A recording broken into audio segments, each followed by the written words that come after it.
بسم اللہ الرحمن الرحیم. یہ سورہ الاحزاب ہے. احزاب کے معنی حزب کے معنی ہوتا ہے گروہ، پارٹی، لشکر. ایک وقت ایسا آ گیا تھا کہ پہلے تو یہ مکے والے قریش اکیلے ہی آ کر مدینے پہ حملہ کر کے اس مسلمانوں پر حملہ کرتے تھے اور ان کے ساتھ لڑائیاں ہوتی تھیں، ان کی جنگ بدر، جنگ احد وغیرہ. پھر ان کی کیفیت یہ ہوگی کہ یہ اکیلے انہوں نے دیکھا کہ ہم ان پہ غالب نہیں آ سکتے، ہر بار شکست کھاتے تھے. تو انہوں نے بہت سے الائڈ اپنے ساتھ اکٹھے کر لیے. الائڈ فورسز جنہیں کہتے ہیں ان کو احزاب کہتے ہیں. اگلی بار مختلف جماعتیں اکٹھی ہو کے، مختلف فوجیں اکٹھی ہو کے، تو وہ انہوں نے حملہ کیا تھا مکے پہ. اور اس جنگ میں پھر انہوں نے پہلی دفعہ، بلکہ عرب میں پہلی دفعہ، وہ جو ڈیفنس تھی خندق کھودی تھی اپنے گرد مدینے کی. اسے جنگ خندق بھی کہتے ہیں، جنگ احزاب بھی کہتے ہیں. بڑی ہولناک جنگ تھی. اس میں آتا ہے قرآن کریم میں اس جنگ کا جو نقشہ نظر آتا ہے. پوری فورسز جو تھی مخالفین کی وہ حملہ آور ہو گئی تھی یورش کر کے مدینے کے اوپر. ایک تو اس صورت میں یہ بات آئے گی، لیکن اہم چیزیں اس کے اندر آتی ہیں. خود نبی اکرم صلی اللہ علیہ وسلم کی اپنی اور آئلی زندگی جو ہے اس کے متعلق بہت سے اس میں ہدایات آتی ہیں. گھر کی زندگی کے متعلق بہت سی چیزیں بھی آتی ہیں. تو گویا اس اعتبار سے بھی یہ اہم ہوا کہ وہ مدنی اور سیاسی زندگی کے متعلق جو قوانین سے ان سے ادھر ہٹ کر گھروں کی زندگی کے متعلق بھی قوانین قرآن نے دیے ہیں.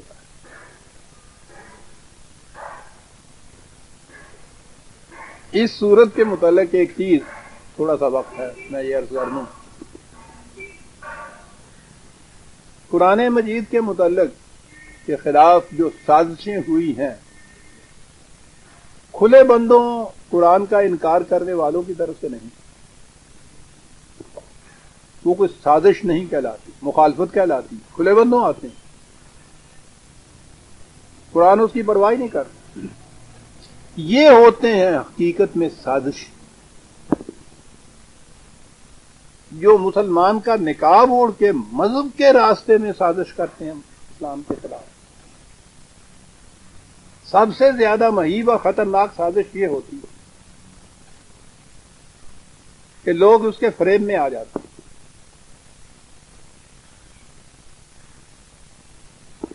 مدینے میں تو وہ سازش آئے گی آگے کہ کسی اور طرح سے تفرقہ نہیں پڑا اس قوم میں. تو انہوں نے ایک مسجد بنا دی. مسجد اتنا کار خیر کہ جو بھی یہاں مسجد بنائے جنت میں اس کے لیے موتیوں کا گھر بن جاتا ہے. وہ مدینے میں مسجد، اور یہ کہہ کے کہ صاحب وہ اس مسجد میں اتنی گنجائش نہیں، اس محلے میں ایک مسجد اور ہونی چاہیے. جی، مسجد کی تعمیر. اور آپ کو معلوم ہے کہ اس کے متعلق پھر کیا حکم آیا. خدا کو اس کے متعلق بیان کرنا پڑا، رسول اللہ سے کہنا پڑا. کہا کہ یہ جو مسجد ہے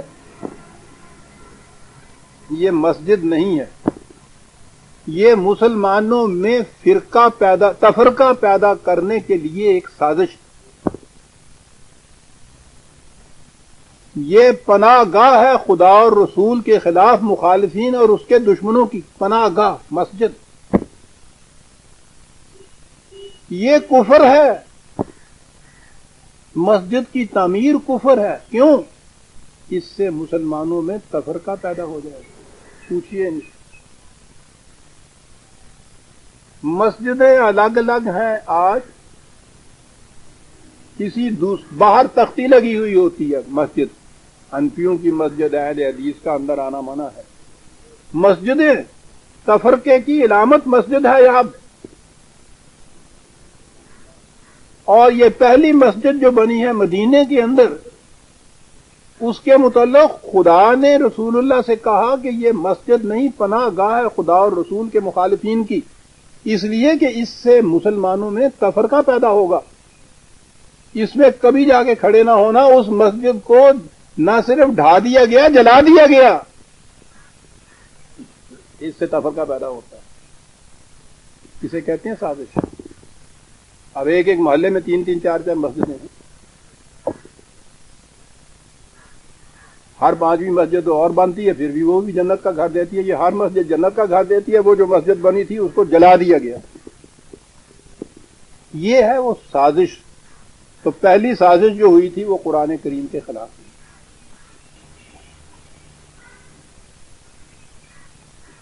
کہ اس کتاب کے متعلق، خدا کی آخری کتاب، پھر کوئی رسول نبی نہیں آنا جس نے آ کے اس کے اندر کوئی چیزیں جو پیدا کی گئی ہوں کسی قسم کی سازش کے ماتحت، کوئی تبدیلیاں، کوئی اعتقادی چیز، وہ دور کرے۔ نبی نے نہیں آنا، اس سے فائدہ اٹھانا تھا نا انہوں نے۔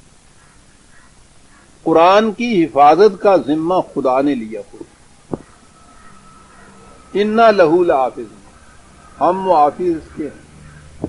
اب دیکھیے کس کس قسم کے عقائد اس کے اندر پیدا ہو رہے ہیں۔ یہی جو سورہ احزاب ہے نا،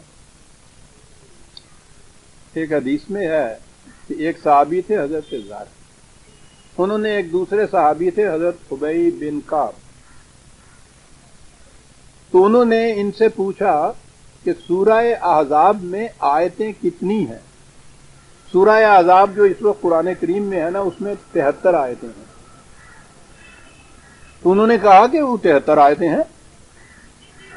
لگے نہیں، میں نے دیکھا تھا کہ سورہ احزاب میں تو سورہ بقرہ جتنی آیتیں تھیں، سورہ بقرہ میں 286 آیتیں ہیں۔ کہا اس میں تو 73 ہے۔ کہنے لگے نہیں، رسول اللہ کے زمانے میں ہم نے دیکھا اس میں تو 286 کے قریب آیتیں تھیں،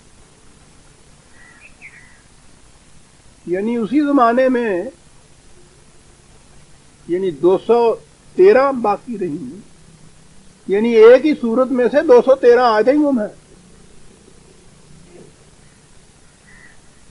روایت دونوں صحابیوں کے متعلق بات ہو رہی ہے، وہ کہتے ہیں کہ اس میں سے 286 قریب آیتیں تھیں۔ میں اتنا عرض کروں یہ چیز کتنی خطرناک ہوتی ہے۔ سارا قرآن کریم 30 پارے پوری تعلیم دینے کے بعد آخر میں جو اس نے مسلمانوں کو متنبع کیا ہے تو کس بات سے کیا ہے؟ قل اعوذ برب الناس ملک الناس الہ الناس من شر الوسواس الخناس الذی یوسوس فی صدور الناس، بچنا اس سے یہ جو وسوسہ اندازی کرتے ہیں لوگوں کے دلوں میں، کان میں پھونکتے ہیں کچھ اور وسوسہ پیدا کر دیتے ہیں دلوں کے اندر۔ یوسوس فی صدور الناس من الجنۃ والناس، خناس کہا ان کو، دبے پاؤں آ کر کان میں کچھ کہہ کے دبے پاؤں پیچھے چلے جانے والا، اسے کو خناس کہتے ہیں۔ کہا یاد آخری قرآن اس پہ ختم ہو جاتا ہے عزیزان من، تو گویا سب سے بڑا خطرہ کسی قوم کے لیے یہ ہے کہ سازش کرنے والے وسوسہ اندازی کرے، وسپرنگ کیمپین۔ تمہیں پتا ہے ان کے متعلق جو کچھ ہے، وہ بڑے نمازی پرہیزگار، بڑے پھرتے ہیں، بڑا دیانتدار، بڑا پھرتا ہے، وہ ٹھیک ہے، وہ ہے ایسے کہ، لیکن پوچھو نہیں صاحب کے اندر کے بعد کون کیا۔ لیکن بہرحال ہمیں کیا اس بات سے، ہم نے اس کی قبر میں کوئی جانا ہے، یہ کہا اور چل دیے صاحب۔ یوسوس فی صدور الناس، قرآن کے خلاف سازش، اس کی حفاظت کا ذمہ تو خدا نے لیا تھا، ایک حرف اس میں تبدیل نہیں کر سکتا تھا، نہ کر سکا ہے، لیکن یوسوس فی صدور الناس۔ آپ سوچئے کہ ایک صحابہ کی طرف سے جب یہ آپ کے ہاں روایت آئے کہ انہوں نے کہا تھا کہ ہم نے تو رسول اللہ کے زمانے میں اس میں 286 آیتیں دیکھی اور اس میں 73 ہی آیتیں، آ گئی نا ایک بات دل کے اندر، پھر ہوا کیا؟ اب چلی آگے بات، کیا ہوا جی؟ کیا ہوا میاں؟ رب دیاں پرمیشر جانے، تو گالے چھٹ بچوں بس ٹھیک ہے 73 ہے گیا نہیں ہوا گیا نہیں جی۔ یہ جو آپ کے ہاں اب شریعت کے قانون نافذ ہوئے ہیں، اس میں زنا کی سزا قرآن میں تو لکھی ہوئی ہے وہی 100 کوڑے، اور یہ جو قانون نافذ ہوا ہے آپ کے ہاں اس میں سنگسار کرنا بھی ہے۔ اس میں اب فرق یہ کیا ہے کہ غیر شادی شدہ اگر وہ زنا کے مرتکب ہوں تو ان کو تو کوڑے لگائے جائیں، اور شادی شدہ جو ہیں اگر وہ ہوں تو ان کو سنگسار کے معنی ہوتے ہیں کہ ان کو زمین میں گاڑ کے پتھر مار مار کے تو مار دیتے ہیں۔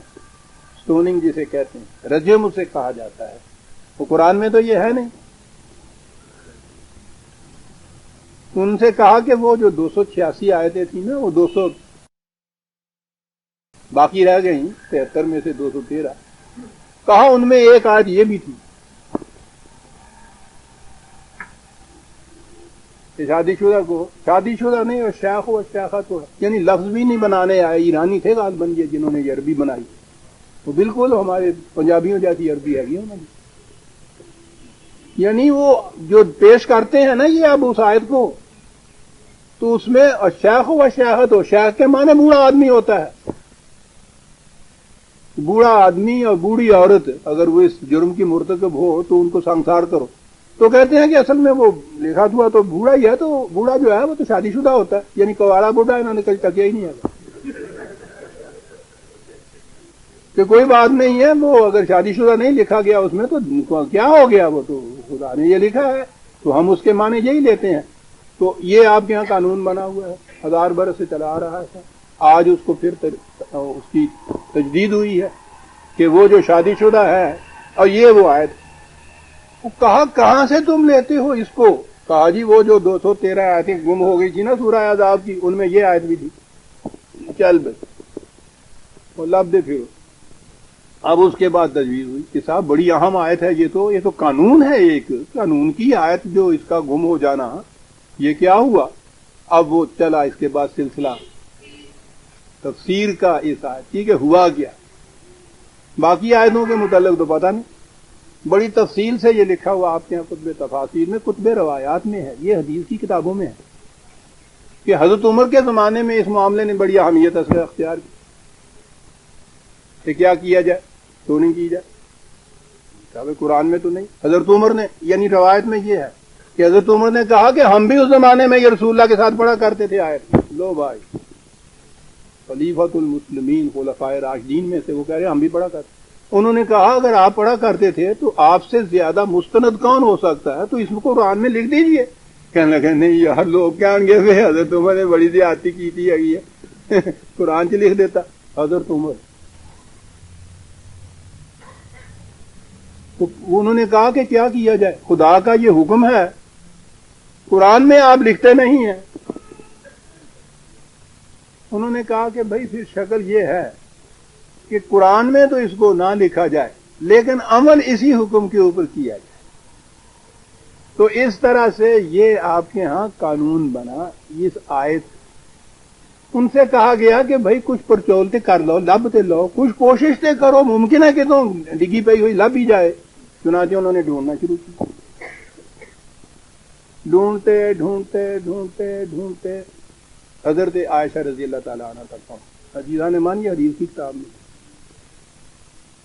ان سے پوچھا اما جان آپ کو کچھ آیت کا پتہ ہے؟ کہنے لگے ہاں بیٹا مجھے معلوم ہے، ایک یہ آیت تھی اور ایک بچے کو دودھ پلانے والی آیت تھی. یہ دونوں آیتیں کھجور کے پتے پہ لکھی ہوئی تھی اور وہ پتے اندر چارپائی کی پائنتی پہ کہیں پڑے ہوئے تھے. قرآن کی آیتیں دو وہاں لکھی ہوئی. کہنے لگے جی اچھی بات ہے وہ دے دیجیے. کہنے لگی بیٹا دے کہاں سے دوں، جس دن رسول اللہ صلی اللہ علیہ وسلم کی وفات ہوئی ہے اس دن میری بکری جو باہر بندھی ہوئی تھی، یہاں جو قیامت مچی ہے، رونا دھونا ہوا تو اس نے رسی توڑا لی. ہم تو ادھر لگے رہے، وہ اندر آئی اور وہ کھجور کے اس پتے کو کھا گئے. لیجئے جناب ڈھونڈیے، ایک ہی جگہ وہ آیت تھی، اسی پتے پہ لکھی، پتے کو کھا گئی بکری. قرآن کی آیت ہے دو. انہوں نے کہا کہ صاحب آپ کو سوال ہی نہیں کیا. عزیزان من یوسوس فی صدور الناس، یعنی نظر آتا ہے خدا خبیر و علیم کہ اس نے کہا نحن نزلنا الذکر وانا لہ لحافظون. انا لہ انا ہے، انی بھی نہیں ہے، ہم نے اسے نازل کیا ہے اور ہم اس کی حفاظت کے ذمہ دار ہیں. ٹھیک ہے جی حفاظت کی ذمہ داری کرو، بکری نہیں تھوڑے کو چھڑائی گئی. ہم ملاحظہ فرماؤ انا سواد آیا نا رب بنتا، یعنی جی یہو جے رب دے والے کچھ اور کیتا جائے تو جی ذرا یہ حفاظت کر لینا. عزیزان من روئیے، ہنسیے نہیں روئیے، یہ آج کی بات نہیں، 1300 برس سے یہ مسلسل چلی آ رہی ہیں چیزیں آپ کے ہاں کی حدیث کی کتابوں میں، روایتوں میں، تفسیروں میں یہ دیا جاتا ہے۔ یہ ہے جی وہ سورہ احزاب جو آج ہمارے سامنے آئی ہے۔ اس آسمان کے نیچے عزیزان من یہ خطاب خدا کی کتاب، تمت کلمۃ ربک صدقا وعدلا لا مبدل لکلماتہ، اللہ اکبر۔ خدا کہتا ہے کہ ہم نے جو کچھ انسانی ہدایت کے لیے کہنا تھا تمام کر دی، اس میں مکمل کر دیا، اس کے اندر اس میں کسی اضافے کی ضرورت نہیں ہے۔ جو اس میں اندر نہیں ہے وہ دین نہیں ہے، دین جتنا ہے اس کے اندر آ چکا ہوا ہے، لا مبدل لکلماتہ، اس میں تبدیلی نہیں ہو سکتی، کوئی تغیر و تبدل اس میں نہیں کر سکتا۔ وَإِنَّ لَهُ لَحَافِظُونَ، ہم اس کے محافظ ہیں۔